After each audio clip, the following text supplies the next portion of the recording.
Ini adalah abad ke-17, dan jika Anda beruntung, kematian cepat akan Anda rasakan.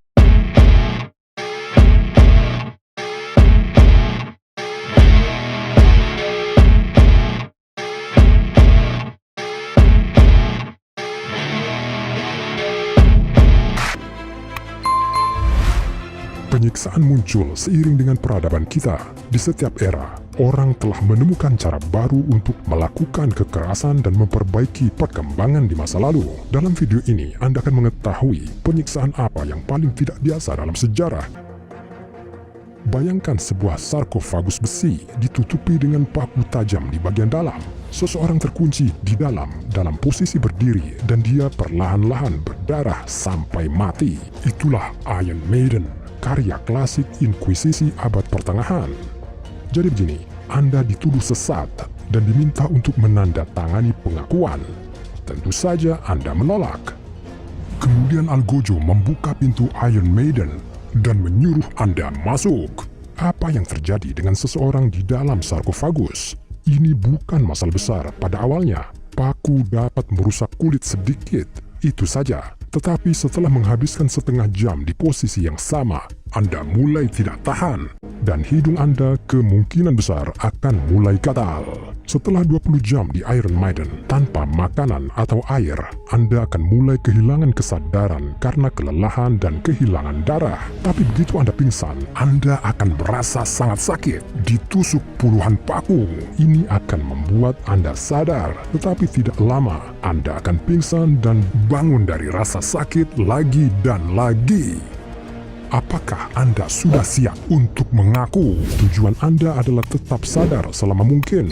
Seringnya, sarkofagus tidak memiliki paku di sepanjang sisinya. Cobalah untuk menyandarkan tangan Anda dengan hati-hati di dinding samping. Ini akan membantu meringankan beban kaki Anda. Tapi ingat, Anda harus bergerak secermat mungkin agar paku tidak menusuk kulit Anda. Semakin sedikit darah keluar, semakin lama Anda akan tetap sadar. Saat Anda mulai mengantuk karena kelelahan dan hembuskan nafas cepat beberapa kali, ini akan meningkatkan detak jantung Anda dan membuat Anda lebih waspada. Menghindari kepanikan dan mengalihkan perhatian Anda dari kaki Anda yang lelah, nyanyikan sesuatu biar Algojo bete. Kini, sejarawan percaya Iron Maiden tidak digunakan untuk penyiksaan, melainkan untuk intimidasi. Dari sudut pandang sistem Inkuisisi, instrumen ini terlalu lambat. Pengakuan bisa saja tertunda selama beberapa hari. Di Iron Maiden, Anda tidak dapat meningkatkan intensitas rasa sakit saat Anda membutuhkannya. Itu terlihat cukup spektakuler di ruang penyiksaan.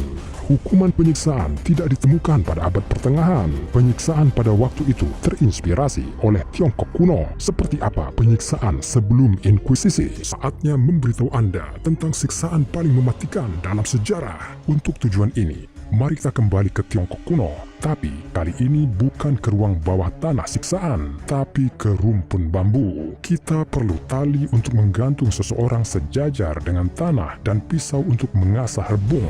Bambu tumbuh sangat cepat, hingga 1 meter per hari. Mereka hanya menggantung Anda di atas tambalan seperti itu dan menunggu beberapa hari. Batangnya cukup kuat menembus tubuh manusia. Bambu ini yang sekarang akan menghantui mimpi Anda. Apakah ada kemungkinan bisa selamat dari siksaan bambu? Kita dapat mengambil contoh dari David Blaine, seorang ilusionis Amerika. Dia tahu bagaimana menusuk bahunya tanpa konsekuensi, jarum melewati lengan tanpa menyentuh otot, dan pembuluh darah dengan pembuluh darah. Saya tidak merekomendasikan mencoba ini di rumah, tetapi bahkan Blaine hampir tidak bisa bertahan dari puluhan batang bambu yang tumbuh di sekitar tubuhnya.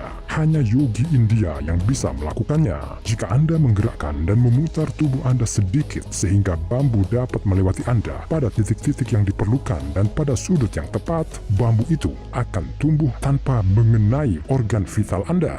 Menurut Anda, ini bukan siksaan yang paling menyakitkan, bukan? Ingat, saat Inkuisisi mengurung seseorang di Iron Maiden di Roma kuno, banteng tembaga digunakan sebagai gantinya. Tidak ada banyak ruang di dalamnya, jadi Anda harus berbaring membungkuk. Tetapi posisi yang tidak nyaman adalah hal terakhir yang Anda pikirkan. Begitu pintu di banteng tembaga tertutup, mereka akan mulai menyalakan api di bawahnya. Satu-satunya kesempatan untuk selamat adalah dengan menendang pintu dan melarikan diri. Tetapi melakukannya di perut banteng yang sempit dan terlalu panas tidak akan mudah.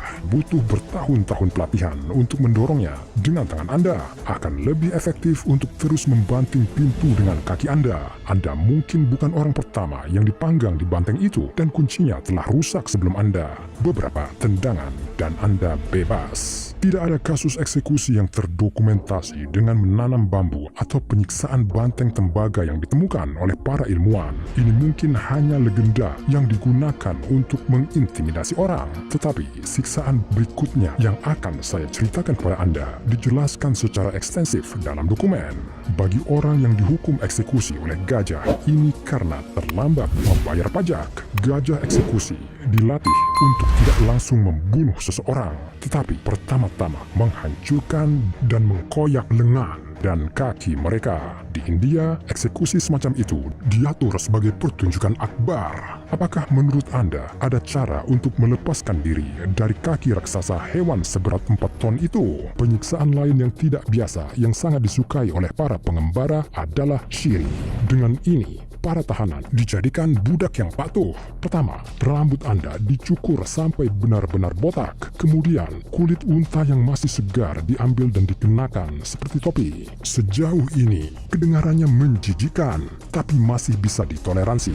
Tangan Anda akan diikat ke struktur tongkat khusus yang tidak akan membiarkan Anda melepas topi ini.